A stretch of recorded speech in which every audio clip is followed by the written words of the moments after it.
Now, it's been roughly 3 months since Edo State got a new governor, Monday Okpebholo. In the meantime, the Senate Committee on Public Account is demanding that the Office of the Inspector General of Police, Kayode Egbetokun, explain the missing, or what the police called unaccounted for, 3,907 firearms within the Nigerian police force, reported by the Office of the Auditor General of the Federation. This is Standpoint. I am Precious Amayu.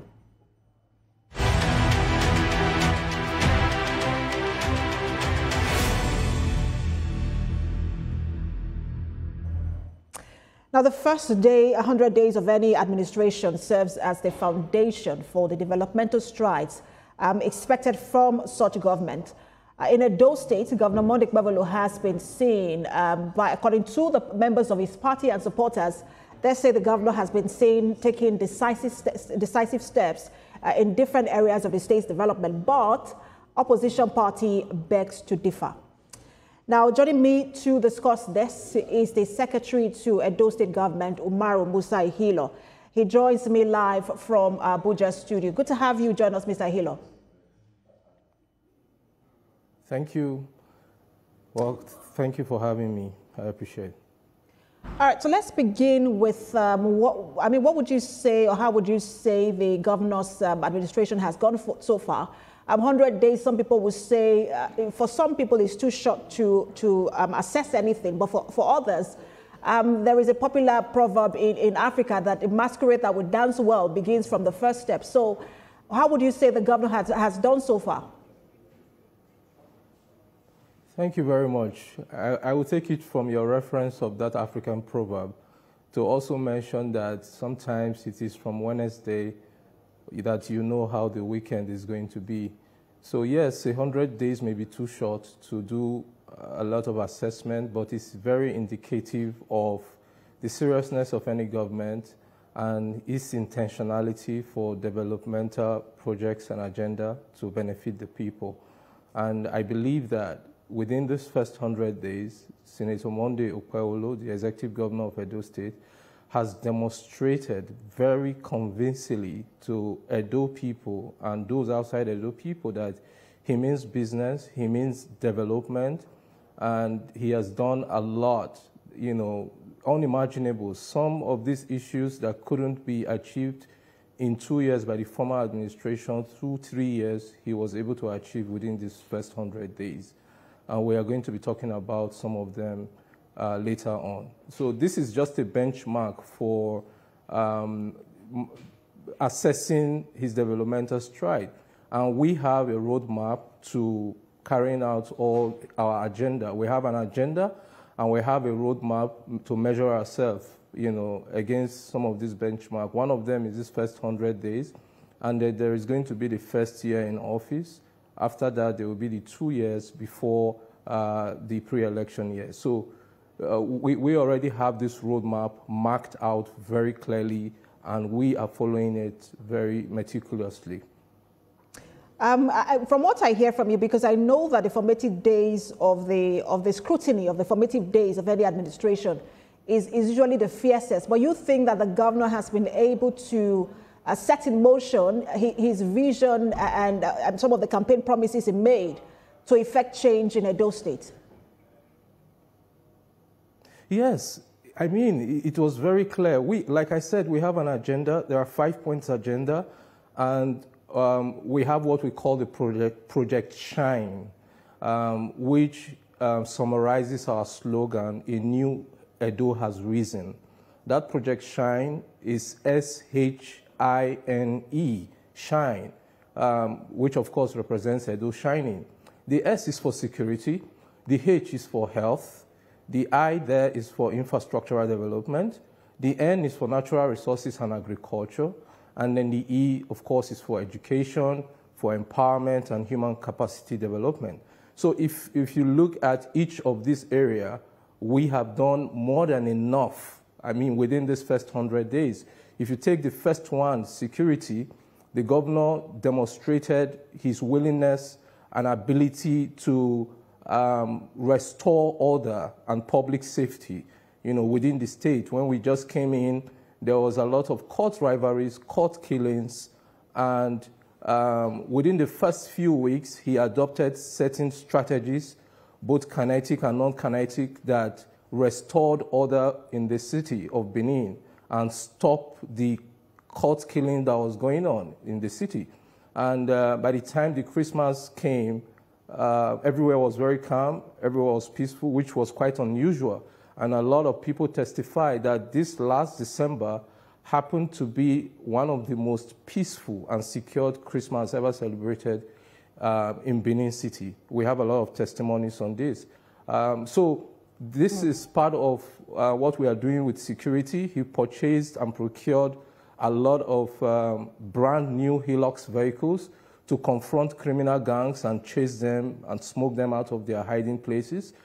Before now, the past administration used to provide rickety Toyota Siennas, fairly used ones, but the governor decided that our security agencies need equipment, and so he procured over 75 brand new Toyota Hilux that he is giving to all the security agencies, the police, the army, the DSS, and other security agencies, including the Edo State Security Corps, which the governor overhauled, revalidated, and then mopped up a lot of illegal guns that were in circulation that was contributing to the insecurity we were experiencing. Over 5,000 illegal weapons were mopped up, and a revalidation process was, carried out, and some of those who qualified brought back in, and they are doing a lot with Mr. Hilo, let's stay on security, because the opposition party, of course, the PDP, which is the main opposition party, thinks that what you're saying doesn't represent, what they are experiencing. They say on one hand, whilst the governor has succeeded in enacting the cultism prohibition law in Edo State, and then you say he has also now sort of reinvigorated the Edo State Security Corps. But they say that the accusation from them is that the governor has now brought in thugs into that security corps, and that around the Ring Road, urban market area, if I just main markets in Benin, you find that this security corps, who they call thugs, are harassing market women in the state. Well, that is not the case. The PDP can delude themselves.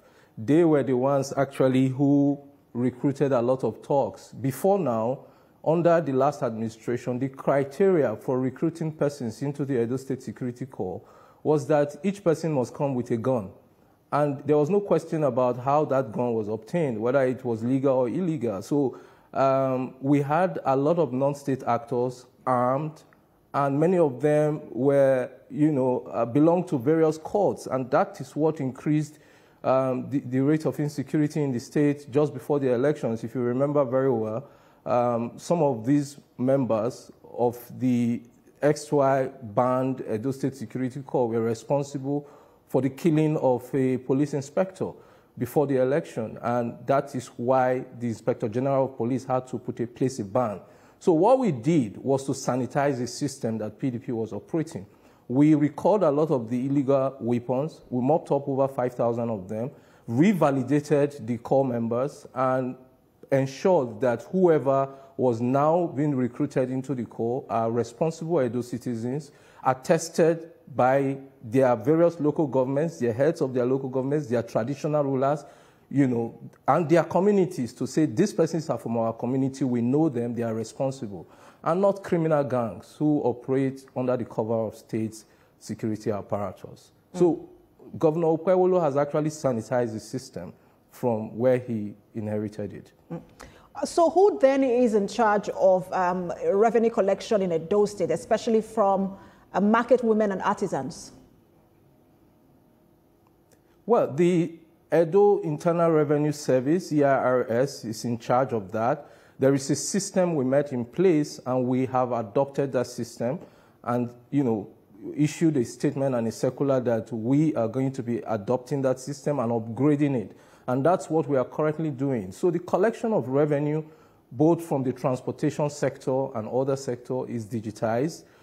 Sometimes POS is used, sometimes it's a scratch card, sometimes it's an e-wallet, And what we did was to organize the system so that every association that operates within each sector. In the transportation sector, for example, you have the NURTW, you have the return, and you have the drivers' welfare. So we got their leadership. We are not responsible for union matters, but we told the unions the state government is going to organize this collection, collect it in conjunction with the local government, and at the end of the day, come to a round table and give to each group what belongs to them. And what goes to the state goes to the state. So that's what we are doing. It's a very organized system, very sanitized. The leadership of those unions give certain persons to monitor the process and ensure that their members comply and that there are no illegal collection of revenue. But substantially, the ERS is the overall coordinator of revenue collections in the state, in conjunction with local government revenue heads in areas where some of those revenue collections fall under the purview of the various local government councils. So they also mentioned, and all of this is on the security, they also mentioned that some of these members of the Edo State Security Corps are also now at the grassroots level, and that the issue of community development levy for people who are building houses, it's back, and that, real estate developers and just ordinary Benin's who are trying to build their homes are also now being harassed with the community development levies. No, that is not the case. That used to be very rampant and obtainable under the last administration, the Obaseki administration. I know that the state made a lot of efforts to sanitize the system. And when we came in, we maintained that system. We never tampered with the system that was in place. There are no non-state actors acting and collecting levies, development levies. That is not the case. We have not appointed anybody, and we have not tolerated non-state actors going about collecting development levies. The state already has a position on it, and we are maintaining the status quo. And there are a lot of things that are indicative that the system we have brought on board is really working. If you look at the figures of the revenue generated just last month in January, you will see that for the first time ever, the state was able to hit 2 digits in revenue generation. Before now, the highest that the state ever did in internal revenue generation in the last administration was made in January of 2024, and that was about 8 billion. But this January 2025, under Governor Monday Okpebholo, the internally generated revenue was able to hit 10.9 billion. For the first time, it became 2 digits because he brought in very seasoned administrator. The chairman of the ERS, Otumba Bankole Balogun, is doing a wonderful job, and he's putting the right structures and system in place to sustain this revenue drive and continue to drive it up. I want us to, because of time, I want us to get into, I know you mentioned Shine, but I'm going to jump health. Probably if we have enough time, we'll come back to it. But I want us to move to infrastructure, and I also get what, give us an update and assessment on how well you think the governor has done in that regard. Oh, yes. The very first day he was inaugurated, the governor, he had very clear ideas and a very clear map of what he wanted to do, because he's a grassroots man and he has been doing this for years, even before he contested for governor. So he knew the flashpoints in terms of infrastructural decay. One of those flashpoints was the Benin-Ekpoma axis. And this was a place that the former governor used to shift responsibility to the federal government. In fact, it was so melodramatic that he creates a very big billboard and put it on the express and say, this is a federal government road, please bear with us, there's nothing we can do about it. But when Governor Okpebholo came, he took responsibility as a leader, a visionary leader that he is, and told himself 90% of those who use this road are Edo people. I will have to talk with the federal government, engage them, and fix it. And so that is what he did. As I speak to you now, that all the flashpoints and the fade sections on that road have been fixed, and motorists are using it. This is a road sometimes you spend 6 hours, 7 hours, 8 hours for a journey that would have taken 1 hour or 40 minutes. But those who are applying the road can now testify that from Benin to Ekpoma is less than about, it's less than an hour. It's a smooth ride. And this he accomplished in 100 days. That's remarkable. And then he has commenced about 13 new road projects, in addition to some other ongoing roads that are very beneficial to other people, which he inherited and revived from the previous administration. And can you just list some of those road projects for us? Yes. Of course, the first one we would list is the creation of the flyover. This is the first flyover ever, in the entire state that he boldly and ambitiously commenced, and the work is going on very smoothly to decongest part of the city centers, especially a notorious area called Ramat Park roundabout. And then you have the Akiwa-Temboga axis. It's a very strategic road that leads those coming from Edo North. Instead of going through the city, you can take, from Ramat Park and go all the way to University of Benin and then bypass the city center. And so these roads were meant to decongest the city center. Then you have the Upper Ekewa, road. It's a road that goes all the way and links up about 3 or 4 local governments. And then if you come to Edo Central, he has initiated a lot of roads within Edo Central. There is the Ekpoma, Irua, Uwesan, all the way to Agbede Road. In fact, this is a road of about 32 kilometers that is going to connect about 2 senatorial districts. So you can move from one senatorial district to another without even taking the expressway by the time it is completed. And work is going on intensely, and they are at various stages of completion. All this within the first 100 days. There are several others, that has been initiated. We have a list of them that we are going to be unveiling on Wednesday when we mark the 100 days. All right, so I will stay on roads, but I want to first of all, because I know that there are some roads in Edo State that are especially within the Oredo and Ego local government area, they're perhaps in deplorable condition, and I will come to that. But I also wanted to give you the reaction of the PDP to some of these roads, because we saw the governor on an inspection tour to some of these roads. The PDP says the Benin-Ekpoma road is not financed by the governor. They say that that's a Boa Cement finance project. And they also say, I think it's a Benin-Sapele road is a federal government project. And I just wanted to get your reaction to those statements as well. Well, I guess they are talking out of ignorance. This road is a long stretch, and so it is divided into various sections. What I mentioned is the Benin-Ekpoma axis. I am not talking of the Okpebholo-Ekpoma axis. What the Boa Cement is doing is coming from the Okpebholo axis down to Ekpoma. What the governor is doing, which is a project we initiated, made procurement process for, is rehabilitation of Faith section from Obada Junction, that is from the Benin bypass flyover, all the way to Iruekpen and even the Ekpoma. We are just stopping right at the AAU University gate, where the BOA that is coming from the Edo North axis is also stopping.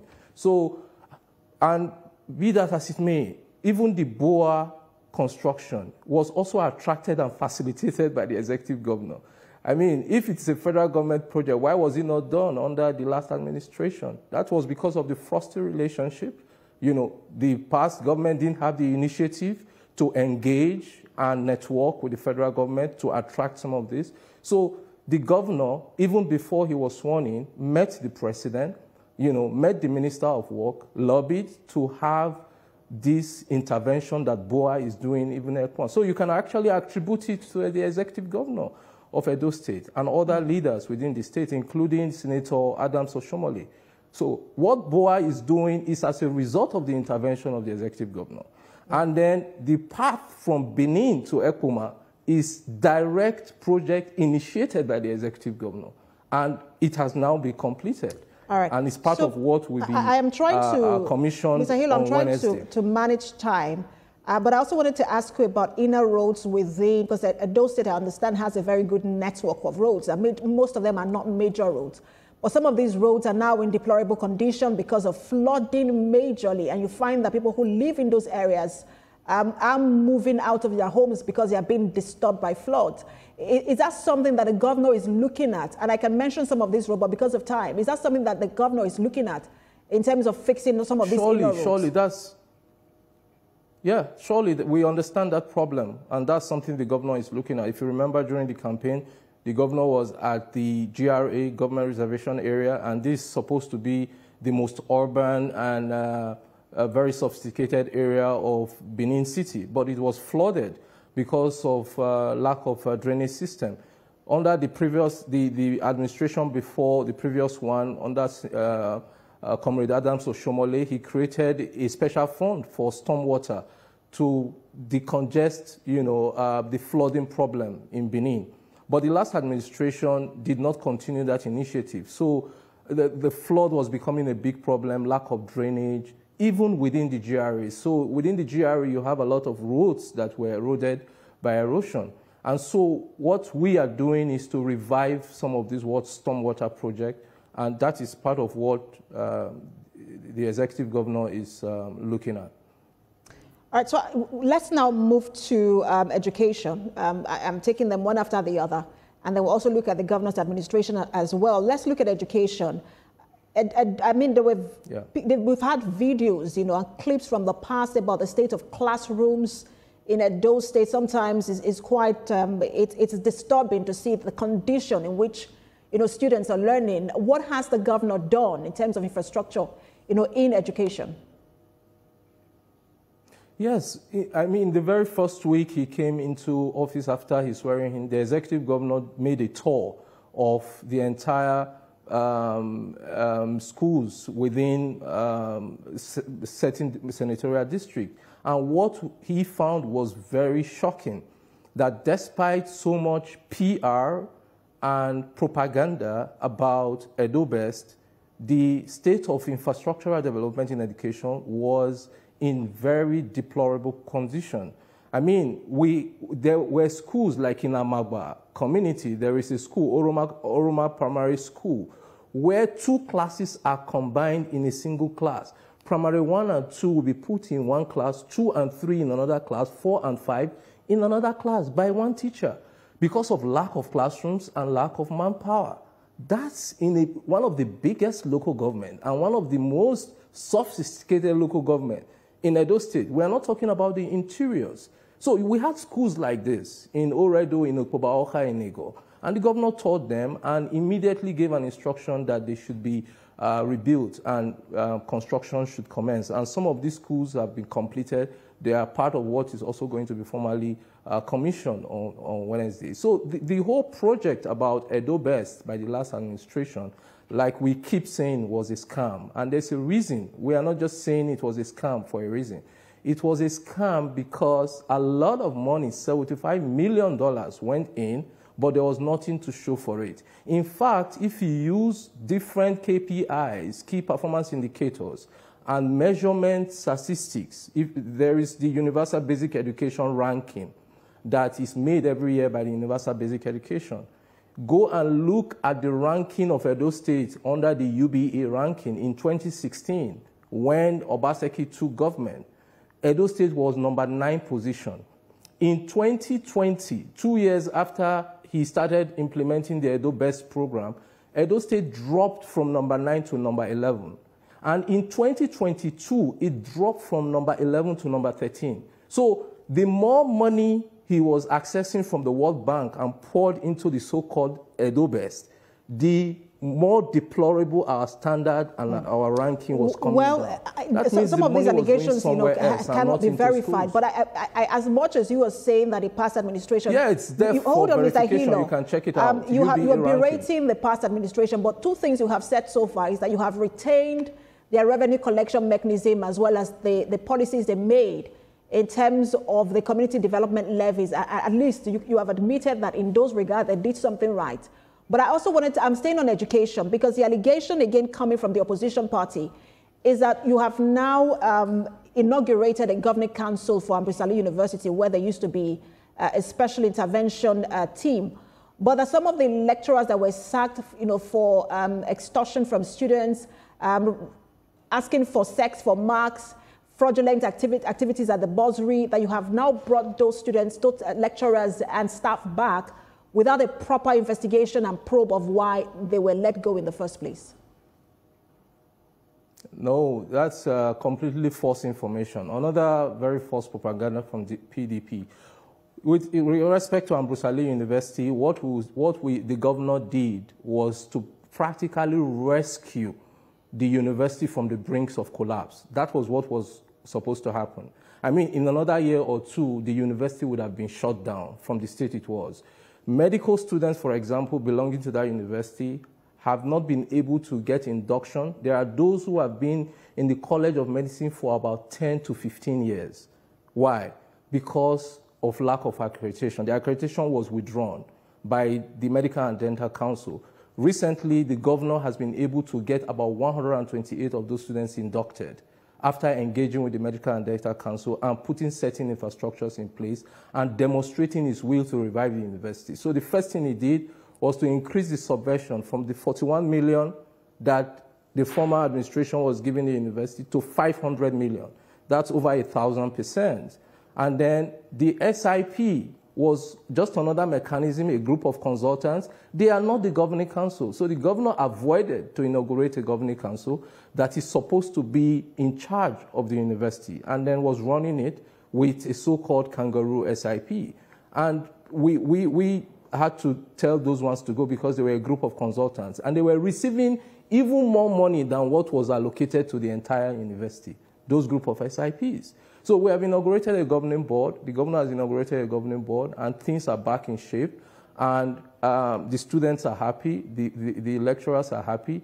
And what we did with recalling So, Mr. Hilo, I have to put you on a break. Who were Apologies. illegally dismissed. I do have to put you on a break. Put you on hold, rather. No problem. We need to go on the break. I have one or two more questions to ask you when we return from the break. Stay with us. We've been speaking with the Secretary to Edo State Government, Umar Musa Hilo, just looking at the 100 days of the Governor Okpebholo administration. We'll take a break now and return to that conversation in just a moment. Stay with us.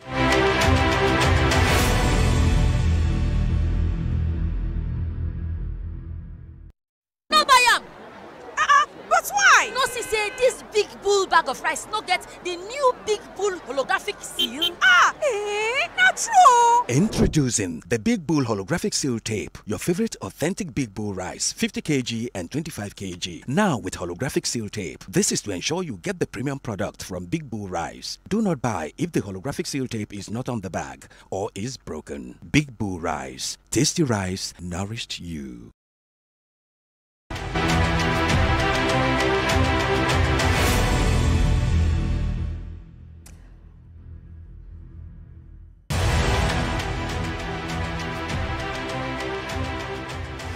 All right, thank you for staying with us. You're watching Standpoint. We've been speaking with the Secretary to Edo State Government, Umar Musa Hilo, on the 100 days in office of Governor Okpebholo. And just, to touch on, he was speaking on education.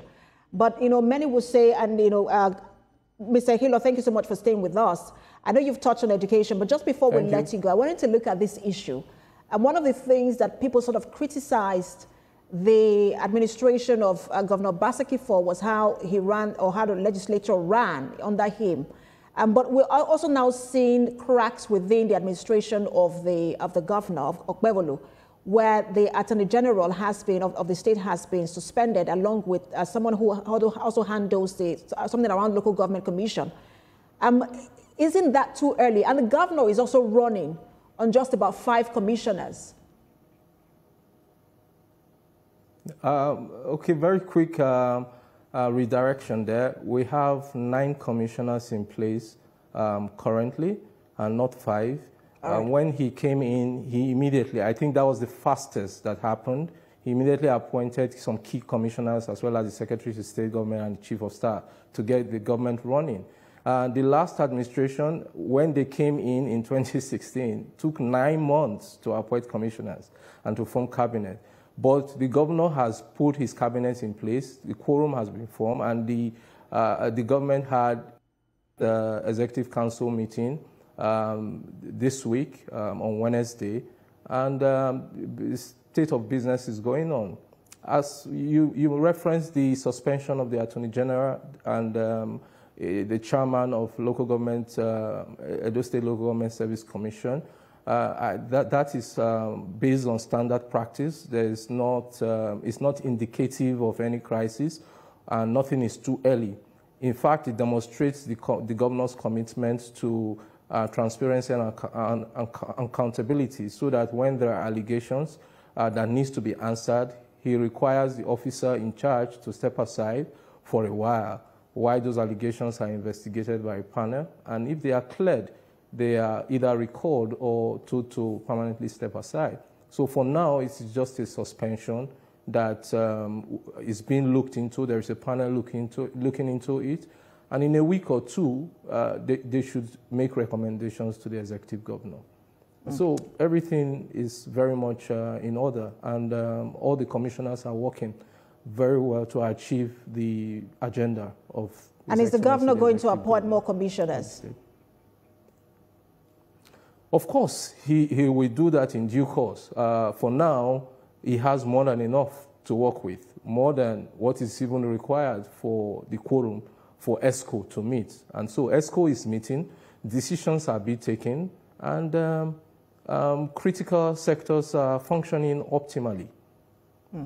And the tussle around the local government chairmen, whether they should or should not stay in office. Some also raised eyebrow over that, saying that, look, it was a breach of the recent law that was enacted by, or rather, the breach of the recent law that we saw the judgment coming from the Supreme Court.